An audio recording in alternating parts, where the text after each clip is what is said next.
As always, don't forget to check the video description down below. I'm partnering with a school now. If you know how the car works, you can fix it. If you know how something works, you can always freelance and use wiring diagrams and stuff, and you can figure out the hard problems. So link below in the video description, check that out. It's also, we got the best price on parts and tools and new repair manuals. It gives you labor times, diagnosis, repair information, so check that out. Now today, got this Nissan Altima. It's a 1998, I believe it goes 98 to 2001. I'm gonna show you how to replace the headlight bulb. Let's check it out. Alright, so here's our car. I have my battery out. It's going to help me show you what you got to do a little bit better. But there is our connector and clip for the headlight bulb. Now basically, all we're going to do is come right back through here. You're going to lift up a little bit, pull back. That's how you're going to disconnect. And then you're going to lift up on this little tab right here, pull forward. And would you check that out?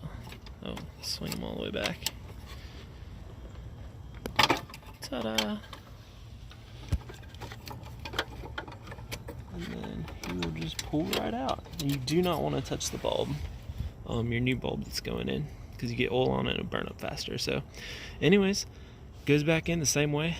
Just tighten everything up and that's it. So thanks for watching. If this video helps, don't forget to hit that like button, subscribe, and thanks for watching. I'll see you next time.